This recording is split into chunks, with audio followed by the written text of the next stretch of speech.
ਦਰਸ਼ਕੋ ਫਿਰ ਤੁਹਾਡਾ ਸਵਾਗਤ ਹੈ ਪ੍ਰੋਗਰਾਮ ਸੱਚੋ ਸੱਚ ਵਿੱਚ। ਜੀ ਡਾਕਟਰ ਸਾਹਿਬ ਹੁਣ ਸਾਡੇ ਦਰਸ਼ਕਾਂ ਨੂੰ ਦੱਸੋ ਅੱਜ ਦੇ ਦਿਨ ਦੀ ਇਤਿਹਾਸਕ ਅਹਿਮੀਅਤ। 1936 ਚ ਇਹ ਸਿੱਖ ਇਤਿਹਾਸ ਦੇ ਹਵਾਲੇ ਨਾਲ ਹੀ ਹੈ।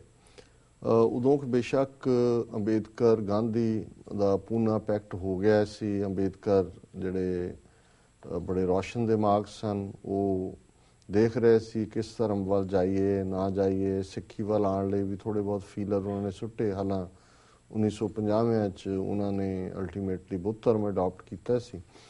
ਔਰ ਗਾਂਧੀ ਦੇ ਵਿਚਾਰ ਜਾਣਨ ਦੇ ਲਈ ਜਿਹੜਾ ਜੁਗਲ ਕਿਸ਼ੋਰ ਨਾਂ ਦਾ ਇੱਕ ਜਿਹੜਾ ਪ੍ਰੋਮੀਨੈਂਟ ਬਿਰਲਾ, ਜਿਹਨੇ ਬਿਰਲਾ ਮੰਦਰ, ਔਰ ਜਿੱਥੇ ਉਹਦੀ ਮੌਤ ਵੀ ਗਾਂਧੀ ਮਾਰਿਆ ਵੀ ਉੱਥੇ ਹੀ ਗਿਆ ਬਿਰਲਾ ਮੰਦਰ ਚ, ਉਹਨੇ ਉਹਦੇ ਨਾਲ ਗਾਂਧੀ ਨਾਲ ਕੋਰਸਪੋਂਡੈਂਸ ਕੀਤੀ। ਔਰ ਗਾਂਧੀ ਦੇ ਸ਼ਬਦ ਬੜੇ ਇੰਪੋਰਟੈਂਟ ਨੇ ਇਨ ਇੰਗਲਿਸ਼, ਇਸ ਨੂੰ ਕੋਟ ਵੀ ਕੀਤਾ ਹੈ ਕਈ ਥਾਵਾਂ ਦੇ ਉੱਤੇ। ਔਰ ਗਾਂਧੀ ਲਿਖਦਾ ਹੈ, Today I'll only say that to me Sikhism is a part of Hinduism, but the situation is different from the legal point of view.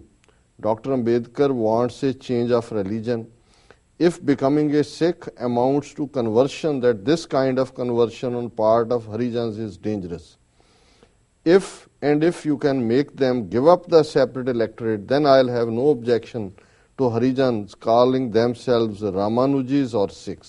ਨੇ ਤੁਸੀਂ ਦੇਖੋ ਕਿਉਂ ਅਕਾਲੀ ਲੀਡਰਾਂ ਨੂੰ, ਸਿੱਖਾਂ ਨੂੰ ਇਹ ਮਾਈਂਡ ਸੈਟ ਦਾ ਸਮਝ ਨਹੀਂ ਆਇਆ। ਕਾਇਦੇ ਆਜ਼ਮ ਨੇ ਤਾਂ ਦੇਖ ਲਿਆ, ਉਹਨਾਂ ਨੇ ਕਿਹਾ ਵੀ whenever Gandhi has come to meet me he has come to cheat me. ਜਦੋਂ ਵੀ ਆਇਆ ਧੋਖਾ ਦੇਣ ਆਇਆ। ਉਹ 1936 ਚ ਗਾਂਧੀ ਕਹਿ ਰਹੇ, ਉਹਨੇ ਉਹਨੂੰ ਬਿਰਲੇ ਨੂੰ ਕਹਿ ਰਿਹਾ ਹੈ ਕਿ ਜੀ today I will only say that to me Sikhism is a part of Hinduism. ਕਹਿੰਦੇ ਜਦੋਂ ਤੱਕ ਮੇਰਾ ਤਾਲੁਕ ਹੈ ਮੈਂ ਤਾਂ ਸਿੱਖਾਂ ਨੂੰ ਹਿੰਦੂ ਹੀ ਸਮਝਦਾ, ਹਿੰਦੂਆਂ ਦਾ ਪਾਰਟ ਹੈ, but the situation is different from the legal point of view. ਪਰ ਕਹਿੰਦੇ ਕਾਨੂੰਨੀ ਤੌਰ ਤੇ ਇਹ ਗੱਲ ਉਹ ਇਸ ਲਈ ਕਾਨੂੰਨੀ ਤੌਰ ਤੇ ਡਿਫਰੈਂਟ ਸੀ ਕਿ ਅੰਗਰੇਜ਼ਾਂ ਨੇ ਸਿੱਖਾਂ ਨੂੰ ਵੋਟਾਂ ਪਾਉਣ ਲਈ ਅਲੱਗ ਇਲੈਕਟੋਰੇਟ ਦਿੱਤਾ ਸੀ। ਸਿੱਖ ਹਿੰਦੂਆਂ ਚ ਕਾਊਂਟ ਨਹੀਂ ਸੀ ਹੁੰਦੇ। ਹਿੰਦੂ ਆਪਣੇ ਨੁਮਾਇੰਦੇ ਚੁਣਦੇ ਸੀ, ਮੁਸਲਮਾਨਾਂ ਦਾ ਆਪਣਾ ਇਲੈਕਟੋਰੇਟ ਸੀ, ਸਿੱਖਾਂ ਦਾ ਆਪਣਾ ਸੀ। ਉਹ ਗਾਂਧੀ ਨੂੰ ਬਹੁਤ ਤਕਲੀਫ ਸੀ ਕਿ ਕਾਨੂੰਨੀ ਤੌਰ ਦੇ ਉੱਤੇ ਸਿੱਖਾਂ ਨੂੰ ਕਿਵੇਂ ਅੰਗਰੇਜ਼ਾਂ ਨੇ ਸੈਪਰੇਟ ਇਲੈਕਟੋਰੇਟ ਦਿੱਤਾ ਹੈ। Doctor Ambedkar wants a change of religion, ਕਿਉਂਕਿ ਵੀ ਅੰਬੇਦਕਰ ਚਾਹੁੰਦਾ ਧਰਮ ਬਦਲਣਾ।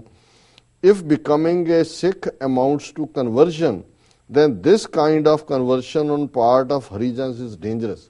ਕਿ ਜੇ ਤਾਂ ਸਿੱਖ ਕਹਿੰਦੇ ਨੇ ਵੀ ਅਸੀਂ ਹਿੰਦੂ ਹੀ ਹਾਂ, ਫਿਰ ਅੰਬੇਦਕਰ ਹਿੰਦੂ ਸਿੱਖ ਬਣ ਜਾਏ ਕੋਈ ਫਰਕ ਨਹੀਂ ਪੈਂਦਾ। ਪਰ ਜੇ ਉਹ ਆਪਣੀ ਅੱਡ ਆਈਡੈਂਟਿਟੀ ਰੱਖਦੇ ਨੇ, ਆਪਣੇ ਆਪ ਨੂੰ ਹਿੰਦੂਆਂ ਦਾ ਹਿੱਸਾ ਨਹੀਂ ਕਹਿੰਦੇ, ਤੇ ਅੰਬੇਦਕਰ ਜਿਹੜਾ ਉਹ ਸਿੱਖ ਬਣ ਜਾਂਦਾ, ਇਹ ਤਾਂ ਬਹੁਤ ਖਤਰਨਾਕ ਗੱਲ ਹੋਏਗੀ।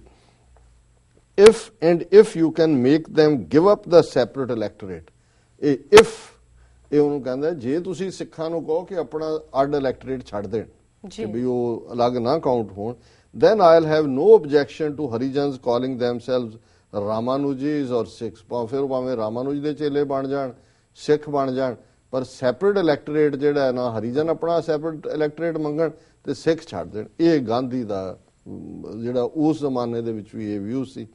1981 ਦੇ ਵਿੱਚ ਜਦੋਂ ਕਿ ਧਰਮ ਯੁੱਧ ਮੋਰਚਾ ਚੱਲ ਰਿਹਾ ਸੀ ਔਰ ਦਿੱਲੀ ਦੇ ਵਿੱਚ ਸਿੱਖ ਇੱਕ ਜਲੂਸ ਲੈ ਕੇ ਜਾ ਰਹੇ ਸੀ ਦਿੱਲੀ 'ਚ ਪ੍ਰੋਟੈਸਟ ਕਰਨ ਲਈ, ਤੇ ਹਰਿਆਣਾ ਪੁਲਿਸ ਨੇ ਮਧੂਬਨ ਦੇ ਨੇੜੇ ਗੋਲੀਆਂ ਚਲਾ ਕੇ 4 ਸਿੱਖ ਮਾਰ ਦਿੱਤੇ।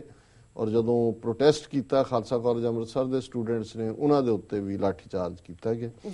ਵਰਲਡ ਹਿਸਟਰੀ ਦੇ ਹਵਾਲੇ ਨਾਲ ਅੱਜ ਵੀ ਇੱਕ ਟਰਮ ਯੂਜ਼ ਹੁੰਦੀ ਹੈ ਜਦੋਂ ਕਹਿੰਦੇ ਕਿ ਅੰਕਲ ਸੈਮ ਡੋਂਟ ਐਗਰੀਜ਼। ਜੇ ਕਈ ਵਾਰੀ ਘਰ ਦੇ ਵੱਡੇ ਲਈ ਵੀ ਕਹਿੰਦੇ ਜਿਹੜਾ ਬੜਾ ਧੱਗੜ ਜਿਹਾ ਹੋਇਆ। ਪਹਿਲੀ ਵਾਰੀ ਅੰਕਲ ਸੈਮ ਜਿਹੜਾ ਹੈ ਇਹ US ਪ੍ਰੈਜ਼ੀਡੈਂਟ ਦੇ ਲਈ ਟਰੋਏ ਪੋਸਟ ਨਿਊਯਾਰਕ ਦੀ ਅਖਬਾਰ ਨੇ 1813 ਚ ਇਸਤੇਮਾਲ ਕੀਤਾ ਸੀ। 1822 ਚ ਬ੍ਰਾਜ਼ੀਲ ਨੇ ਆਪਣੇ ਆਪ ਨੂੰ ਪੁਰਤਗਾਲ ਤੋਂ ਅਲੱਗ ਐਲਾਨਿਆ, ਭਾਵੇਂ ਅੱਜ ਵੀ ਬ੍ਰਾਜ਼ੀਲੀਅਨ ਪੋਰਤੂਗੀਜ਼ ਲੈਂਗੁਏਜ ਇਸਤੇਮਾਲ ਕਰਦੇ ਨੇ। 1901 ਦੇ ਵਿੱਚ ਬਾਕਸਰ ਰੈਬੈਲੀਅਨ ਜਿਹੜਾ ਚੀਨ ਦੇ ਵਿੱਚ ਹੋਇਆ ਸੀ, ਉਹਨੂੰ ਸਿੱਖਾਂ ਨੂੰ ਅੱਗੇ ਲਾ ਕੇ ਅੰਗਰੇਜ਼ਾਂ ਨੇ ਕ੍ਰਸ਼ ਕਰਵਾਇਆ ਔਰ ਪੀਸ ਹੋਈ ਪੀਕਿੰਗ 'ਚ। 1923 ਚ ਇੰਟਰਪੋਲ ਅੱਜ ਹੁੰਦਾ ਜਿਹਦਾ ਨਾਂ ਇੰਟਰਪੋਲ ਤੇ ਆ ਗਿਆ। ਇਹ ਪਹਿਲੀ ਵਾਰੀ 1923 ਦੇ ਵਿੱਚ ਵਿਆਨਾ ਦੇ ਵਿੱਚ ਇੰਟਰਪੋਲ ਦੀ ਸਥਾਪਨਾ ਹੋਈ। 1947 ਚ ਦਿੱਲੀ ਦੇ ਵਿੱਚ ਹਿੰਦੂ ਮੁਸਲਮਾਨ ਰਾਇਟਸ ਹੋਏ। 1986 ਚ ਜਿਹੜਾ ਚਿਲੀ ਦਾ ਡਿਕਟੇਟਰ ਪਿਨੋਸ਼ੇ ਸੀ, ਉਹਨੂੰ ਮਾਰਨ ਦੇ ਲਈ ਯਤਨ ਹੋਇਆ, 5 ਮਾਰੇ ਗਏ, ਉਹ ਬਚ ਗਏ। 1986 ਚ ਡੈਸਮੰਡ ਟੂਟੂ ਜਿਹੜਾ ਨੈਲਸਨ ਮੰਡੇਲਾ ਦਾ ਸਾਥੀ ਸੀ, ਉਹ ਐਂਗਲੀਕਨ ਆਰਚ ਬਿਸ਼ਪ ਬਣਿਆ ਕੇਪ ਟਾਊਨ ਸਾਊਥ ਅਫਰੀਕਾ ਦਾ।